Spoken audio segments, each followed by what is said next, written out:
welcome back to, I was going to say She Matters. I'm glad you didn't say that. I'm glad you didn't say that. Morning. I'm here. My name's Sylvia. I'm here with Claudine, and we have Jessica Rannachan here with us this morning from Revelation Art. Yes. God bless you, and thank you so much for joining us. Thank you.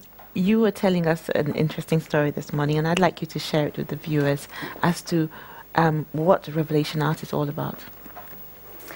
Well, basically, it's me painting the whole of the book of Revelation.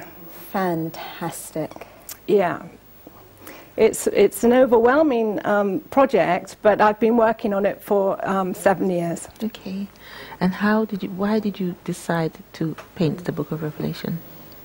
Well, I feel I had a mandate from the Lord to do it. Mm-hmm. I went away on holiday, on a canal boating holiday with my family. Brilliant.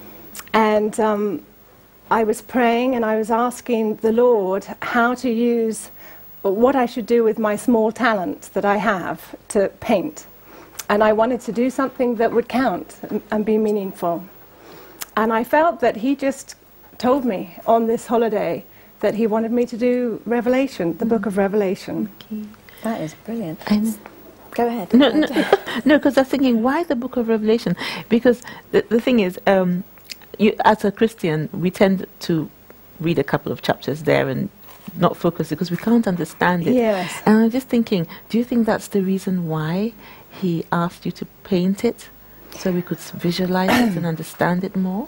You know, it requires brains to look through the whole of the Bible to bring out what it's all about, the book of Revelation. Mm-hmm. And I don't have those brains. So that was one of my... I felt that I was not worthy of such a huge project. But I found a most marvelous commentator on the book of Revelation, who is a Hebrew scholar. Mm-hmm. And I've been working with his book, and from that standpoint, it's been a fantastic journey, because it's bringing in 600 Old Testament prophecies and putting them into a chronological order, which actually the Old Testament doesn't do. So that's what Revelation does, the book of Revelation. It's putting Old Testament prophecy into chronological order, like making it a sequence. Oh. Okay. So how did you go about the project? Because that just sounds to me like an awesome task and an awesome responsibility. Yeah, just to kind of, for the viewers even, so they can get this in their head. How do you paint the book of Revelation? Well, I'm doing it chapter by chapter, precept by precept. Yep. And I'm at chapter 9, with each area of each chapter that the Holy Spirit speaks to me about. Right. I go to the scriptures, I look at the every cross-reference that there is, going back to the Old Testament. I pray about it, I make notes about it, and then I'm getting a picture. And then I have a kind of index of...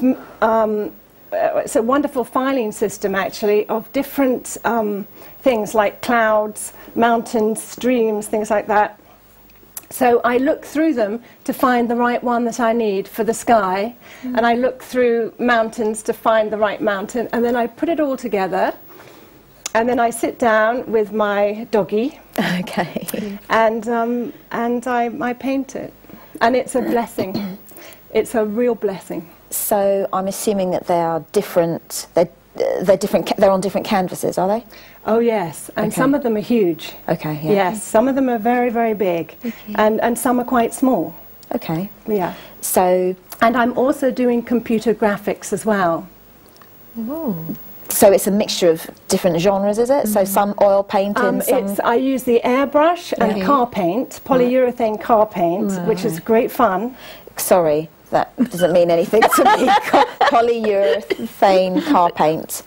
Just for the viewers and for me, if you could just kind of break that down. Well, I actually saw somebody in California using an airbrush. Okay. And I thought, that looks like a lot of fun, and I think you could do wonderful ethereal kind of paintings with that medium, because it's cloudy, you know, and it's beautiful. And the best paint that I have found, which has got the most vibrant colours, is car paint. Oh, wow. Because it has a sort of glittery feeling to it, too. And I've actually used two-tone polyurethane car paint to do, for instance, in one of the paintings that I think will be coming up, where the 144,000 Jewish evangelists are being sealed on their foreheads. Wow. I've used this two-tone car paint where if you look at it in a certain light, you can't see that they have the mark on their foreheads where they've been sealed for service and protection. But then in another light, you see it beaming out, the mark, and it's just like when you're looking at cars that are going along the road, sometimes customized cars, you know, and they turn a corner and they're purple suddenly and they were white before, you know, that's it. It's really fun. It's a really fun paint. This is absolutely awesome. So just before you started to paint the Book of Revelation, had you done any sort of painting or artist work before? Well, I had. I mean, I'd had a bit of a fluke because I had sold a bronze bust that I made at a Sotheby's sale. Wow. So I felt that, you know, God was definitely on my side with that one, you know. And yeah, I've been painting all my life. I come from a long line of artists. Hello, Mum. Oh, that's amazing. So these paintings, how do we? I can't even imagine purchasing one, because would you just do one of each, or would you do prints if people were interested in having your paintings? Well, you know, it's really not about money. God has told me this. I know. So I actually never thought anybody would want to buy one of my Revelation paintings, because, you know, we're talking about the judgment of God as well, before the wonderful millennial kingdom. And then, you know, and the eternal order will be marvellous. But and I'm still at the judgment part right now. We do have a picture on screen, so. Okay, that's actually the very first painting that you would see if you come to my exhibition. And I'm going to. Where is this going to be? That's going to be at the Stanmore Library. We're going to hang the paintings tomorrow morning. Okay. And Stanmore, which is North London. And it's going to be going for 2 weeks. Okay. Can we just go back to that picture clip just for a moment, and could you just kind of maybe talk us through what that is, because that's absolutely awesome. And you've said that this has taken you 7 years to do 9 chapters. Yes. Wow. Yeah. How long did this particular picture take, and can you just give us an explanation of what it is as well? Yeah, well, now that painting is about the rapture or the resurrection. Okay. And I have that as the first painting in the whole sequence of paintings. It isn't actually, of course, in Revelation, but from my viewpoint, which is a pre-tribulational viewpoint, I am convinced that, that believers in Jesus will be resurrected before the wrath of God. And so that's myself and my husband, and we're going up to meet the Lord in the air, along with all the other saints that will be going up. And there's actually 5 different phases, different stages of the book of the rapture. According to 1 Corinthians 15:23, there's 5 different stages. The first was Jesus. The second is us, if we're alive at that time. The third would be the 2 witnesses of chapter 11 of Revelation. The fourth would be Old Testament saints, and the fifth would be tribulational martyrs. I'm absolutely mesmerised by the knowledge and just by the artistic creativity that you have. Can we go to the next picture, because this is absolutely great. I mean, I'm mesmerised by this. Thank you so much. Okay, now this was my first actually my third computer graphic, and you're not seeing it all, unfortunately. You're only seeing the top part of it, because the bottom part is it possible that he could... I think he can hear us. He'll try and adjust it. It means that it would narrow it down. We'll try, but if you can just go through... Okay, this is the first trumpet judgment, which is very, very interesting, because it's... where the angel is throwing down hail and fire mixed with blood. And actually, it is a parallel judgment to one of the judgments in Egypt, where Moses lifts his rod to heaven, and God sends down hail and fire and it was terrible. Yeah.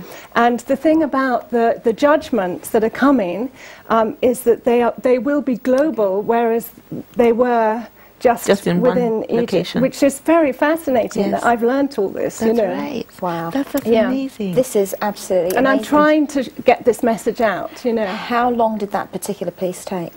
Well, the wonderful thing about a computer graphic is that it can take you 2 days. Oh, wow. Okay. You know, and whereas a painting that I would do would take probably about 3 months. Are you doing them in chronological order? Yes. So you only focus on one piece at a time? Absolutely. Okay. And I'm not doing a few at the same time, just one. Just one. Yes. So they're going to be very precious paintings. I can just goodness. you know, and it's just amazing. Now you're doing an exhibition at I was going to say Sotheby's. At the library. Stanmore Yeah. Stanmore Library. Library, and I have not seen all these paintings up before, myself. You said I that. have them all slotted in brown paper bags right now. You know, so it's going to be exciting for me to see it all. Yeah. But it's unbelievers are going. It's not just for Christians, because you're just putting it in the library. That's it. Now, how do you think their reaction is going to be? Well, I've had a lot of rejection. I've had a lot of people, you know, it all depends on where you are spiritually. Yeah. It's a hard message. But I think you raise an interesting point, Sylvia, because if you've received a mandate from the Lord to say this is what needs to be done, remember that we're living in a society where everybody doesn't process the same way. So some people respond well to media, some people respond well to song. There will be some people who will respond well to the creativity, and I think Please God. that's the thing that's got me mesmerised, because I'm not really into art. I can appreciate it, but now sitting down and speaking to you as an artist and hearing you actually describing the pictures and seeing what you're talking about, I get it straight away. Yeah. And I think that the mandate that you've got in order to recreate the Book of Revelation, because you know, what's that actor, Mel Gibson? Yeah. He created The Passion in film. And how many unbelievers went to see that film, went